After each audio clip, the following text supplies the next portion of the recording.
Di momen sebelumnya, cobaan juga terjadi pada Jin Run Kandel, yang ternyata cobaan ini tidak biasa banget. Dia harus menghadapi gurunya sendiri yang sangat berharga, Valeria Hister. Saking berharganya Valeria bagi Jin, Jin bahkan tidak ingin menggunakan pedang untuk melukai Valeria. Lalu bagaimana Jin akan menang? Bagi kamu yang penasaran, subscribe dulu nih obrolan anime, dan kali ini mari kita masuk ke alur cerita Kontraktor Dewa Bayangan part 12. Seperti yang sebelumnya Jin katakan, dia tidak akan menggunakan pedangnya untuk melawan Valeria. Valeria tentu sudah siap dengan serangan yang akan dia lancarkan. Petir sudah menyambar di mana-mana dan Valeria mengendalikan sebuah tombak petir maha dahsyat. Lightning Spear milik Valeria ini sangat berbahaya. Jin sampai tidak bisa berkutik. Mengerikannya lagi, Valeria tidak hanya menggunakan satu Lightning Spear, tapi dia menggunakan 5 buah. Jin sampai bingung bagaimana dia akan mengatasinya. Namun dia tetap menyiapkan spell reversal magic milik Kindred Hall untuk sebuah serangan balasan. Valeria kemudian coba mencemooh Jin karena Jin katanya sudah punya guru baru. Hal ini tentu menyakitkan, tapi Jin akan terus bertarung. Dia akan bertahan dengan semua serangan Lightning Spear milik Valeria. Jin terus kabur dan berharap Valeria terkena mana overload. Sayangnya, saat Jin mulai terlalu fokus berlari, Valeria malah menggunakan sebuah sihir pengekang yang mencapai Jin.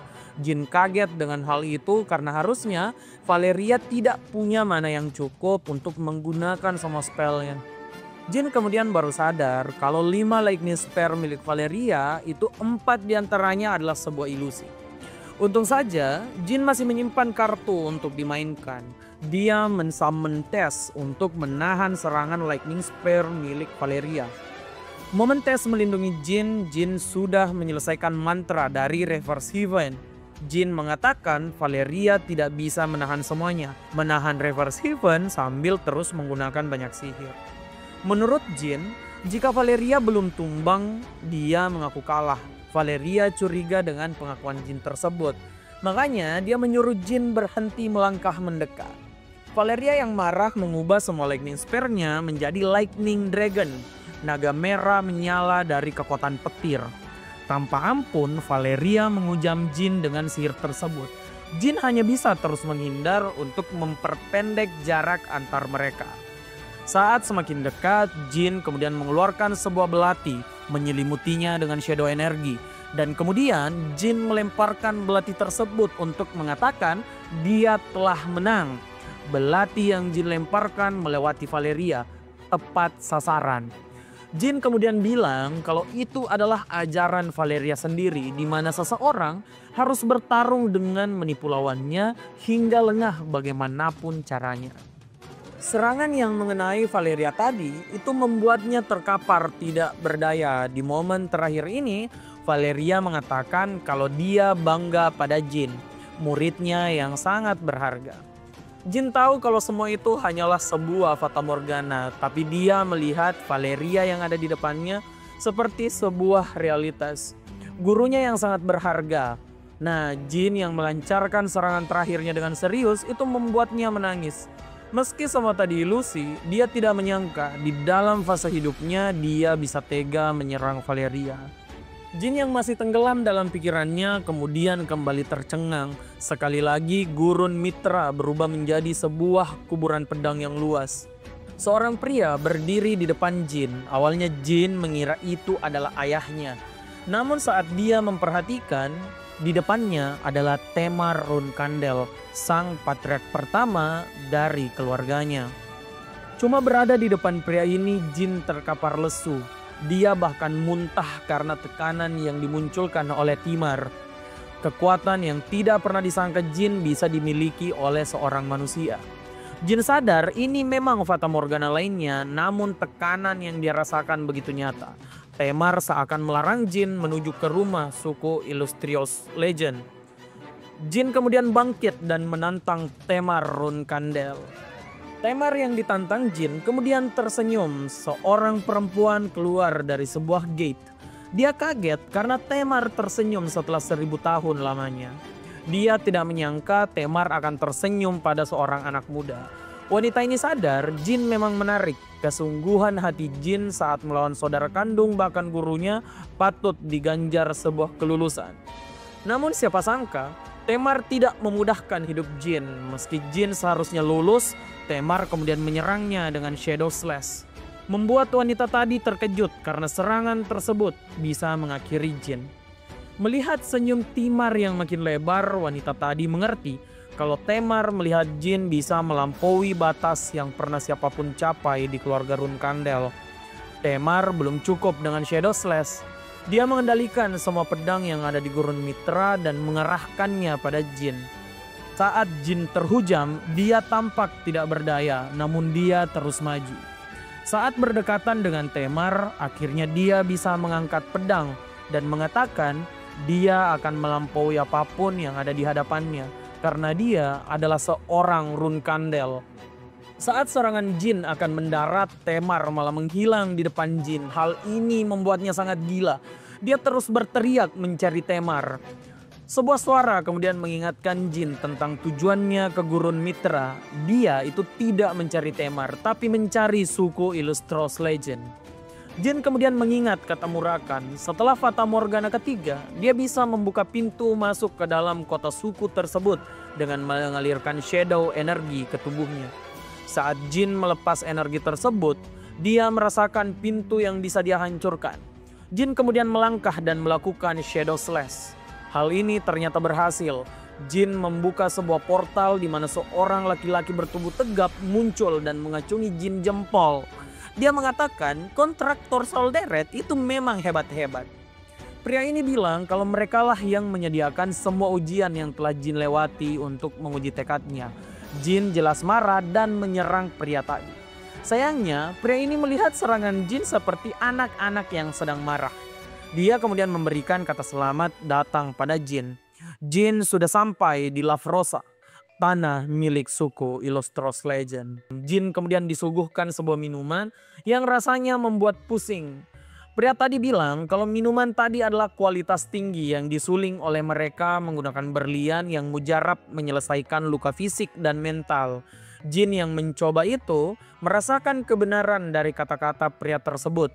Pria ini juga mengatakan kalau Jin memang harus sembuh dari semua luka perjalanannya tadi sebelum bertemu semua saudara dari pria tadi. Berjalan di Lavrosa membuat Jin tahu kenapa tanah ini disebut sebagai tanah impian semua orang. Mulai dari rumah, jalan, hingga pohon terbuat dari emas.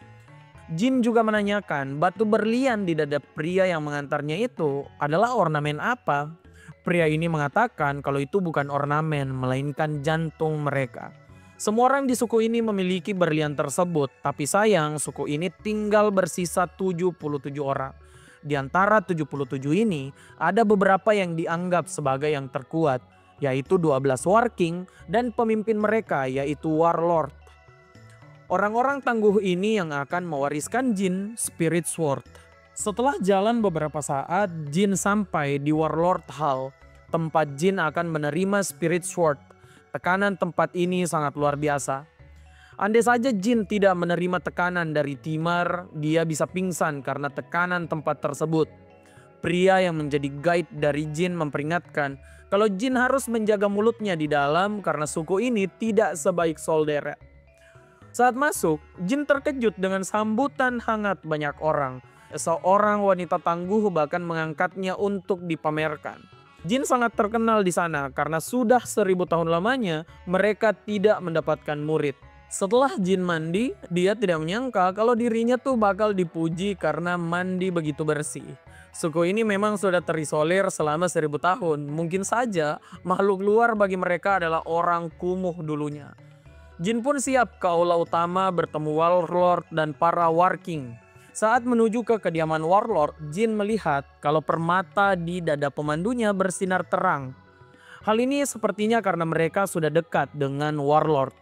Saat Jin masuk, dia merasakan tekanan yang sangat luar biasa. 12 War King ada di sana. 12 orang ini begitu kuat dan pimpinannya adalah Warlord. Tubuh Warlord memang kecil, tapi aura yang dia pancarkan itu lebih kuat dari gabungan 12 Warking. Warlord kemudian membicarakan kalau aura Jin mirip dengan Temar meskipun wajahnya jauh berbeda. Para Warking juga mulai membandingkan Jin dengan Temar. Jin di sini sadar dirinya diperlakukan seperti seorang pewaris, tidak dipandang lebih berharga dari Temar. Makanya Jin mengatakan para Warking terlalu banyak bicara tentang Temar dan dia itu bukan Temar, dia adalah Jin Runkandel. Beberapa Warking kemudian marah tapi mereka langsung dihentikan oleh Warlord. Warlord kemudian memperkenalkan dirinya dengan benar. Namanya adalah Fan. Di sana itu tidak ada sistem bangsawan. Jin bisa memanggilnya dengan santai. Namun Jin tidak bisa memanggil Warking sebagai saudara jika dia tidak diakui oleh semua Warking. Beberapa Warking tersenyum. Jin membacanya sebagai tanda penolakan. Menurut Jin, mereka yang tersenyum ini bisa ditaklukkan dengan kekuatan. Jin hanya resah dengan Warking yang tidak memiliki ekspresi dan tentu saja Warlord yang juga tidak menunjukkan emosi sama sekali. Dalam pelatihan Jin di suku ini, dia tidak diizinkan tuh menggunakan pedangnya sendiri. Warlord memberi Jin pedang baru. Pedang ini memang tampak biasa, namun ternyata itu menyerap shadow energi dari Jin. Pedang ini ternyata bernama Spirit Absorbing Sword. Jin harus belajar mengendalikan pedang tersebut untuk menjadi murid yang layak. Temar sendiri mengatasi pedang ini dengan mudah. Jin tentu menerima tantangan tersebut. Setelah Jin pergi, dua Warking yaitu Felis dan Garmund menanyakan pada Warlord, pemberian Spirit Absorbing Sword pada Jin itu terlalu cepat karena Temar saja baru menggunakan pedang tersebut setelah dia menguasai bentuk pertama dari Spirit Sword. Warlord kemudian menjelaskan kalau itu tidak terlalu cepat karena selain mereka harus melatih Jin, mereka juga harus memastikan kalau Runkandel lebih kuat setelah 1000 tahun lamanya. Jadi Jin harus mendapat tantangan yang lebih besar dari Temar. Keesokan harinya, Jin tampak sangat lesu. Dia tidak bisa tidur karena Spirit Absorbing Sword tidak menyisakan setetes energi pun untuknya. Di depan Jin sudah ada Warking ke-8, Garmund, yang akan mengajarnya tentang dasar Spirit Sword. Pertama, Garmund langsung menantang Jin untuk melakukan 10.000 tebasan yang sama persis. Jin tersenyum karena merasa hal itu akan mudah. Jin menjadi tontonan semua orang. Member suku tersebut memuji Jin yang bisa bertahan ribuan kali tebasan. Dalam hati Jin, hal ini mudah karena dia sudah hidup 2 kali. Selama hidupnya dia mendapat pelatihan dari Luna dan saat kadet, dia juga latihan dengan bola besi yang bisa dia selesaikan dengan mudah. Perjalanan ini membuat Jin mengetahui identitas dari tebasannya secara identik. Setelah menyelesaikan 10.000 tebasan, Jin mendapat pujian dari Garmund. Jin ternyata ingin lebih. Dia ingin pengakuan dari Garmund. Garmund tidak masalah dengan hal tersebut. Warking ini langsung mengangkat pedang raksasanya. Awalnya Jin mengira kalau mereka berdua akan berduel. Garmund malah menertawai Jin dan mengatakan duel itu baru bisa dilakukan kalau 2 orang yang akan berduel itu seimbang. Tingkatan Jin sekarang itu bahkan tidak bisa membuat Garmund menggoyangkan pedang. Jin secara tiba-tiba menyerang Garmund dan Garmund mengangkat pedangnya. Jin berkata kalau Garmund salah karena Jin membuatnya mengangkat pedang. Di sini Garmund mengatakan kalau konsepnya itu tidak seperti itu. Dia kemudian menantang Jin untuk menyerang pedang Garmund sekarang yang dia sudah angkat. Saat Jin menebas pedang Garmund, kekuatannya malah membuat dia terpental. Hal ini membuat Garmund tersenyum, tapi Jin ingin satu kesempatan lagi. Jin menebas dengan segenap kekuatannya, tapi dia ternyata tidak bisa menggerakkan pedang raksasa Garmund sedikit pun. Jin pun sadar kalau perbedaan kekuatan mereka sudah ada di ranah yang tidak masuk akal. Garmund yang terlihat santai ternyata juga mendapat efek buruk karena tangannya lumayan kesakitan. Dia tidak menyangka Jin lebih kuat dari Swordsman bintang 8. Mungkin saja karena dirinya adalah seorang Runkandel. Garmund kagum karena Jin sekuat itu tanpa spirit energi. Dia yakin Jin akan menjadi monster di kemudian hari, bahkan bisa saja melebihi Temar Runkandel. Garmon kemudian menantang Jin untuk menciptakan satu tebasan yang bisa menggerakkannya. Dia harus bisa mengkonversi keyakinan menjadi spirit energi. Hal ini juga sudah diselesaikan oleh Temar di masa lalu. Jin akan menantang rekor Temar yang menyelesaikan tugas dari Garmon hanya dalam 2 hari. 3 hari kemudian, tebasan Jin yang ke-7560 akhirnya berhasil membuat Garmon menurunkan pedangnya. Garmon langsung mengakui Jin sebagai murid. Dia juga memakan pecahan pedang yang ditimbulkan oleh Jin. Garmon kemudian merasa kalau Jin memang sangat kuat. Dia memang menyelesaikan tantangan ini dalam 3 hari, tapi dia sudah memegang spirit absorbing sword. Bisa saja andai Temar juga menggunakan pedang yang sama, Temar mungkin baru selesai dalam 1 bulan. Hal ini tentu membanggakan, makanya Garmon yakin kalau semua War King akan mengakui Jin cepat atau lambat. Saat malam tiba, Jin yang baru bisa istirahat sadar kalau Lavrosa sangat indah. Dia yang ada di sana bahkan berpikir apakah dia sudah layak menjadi pengganti Temar. Hal ini memusingkan bagi Jin, tapi dia sekarang malah kedatangan tamu. Salah satu War King mendatangi Jin, yaitu Tantel, pria yang menjadi guide-nya tadi. Tantel memberikan Jin sebuah cemilan. Ya, cemilan ini memang lumayan enak dan juga bisa memulihkan tubuh Jin. Mereka kemudian membicarakan tentang status War King dan Warlord. War King ternyata memiliki kekuatan yang seimbang, mau itu nomor 1 atau nomor 15. Cuma Warlord yang berada di tingkatan lebih tinggi dari mereka. Hal ini membuat Jin mengerti tentang kehidupan para petinggi dari suku Illustros Legend. Saat berbicara, Jin tiba-tiba dikagetkan dengan satu sosok yang memegangnya.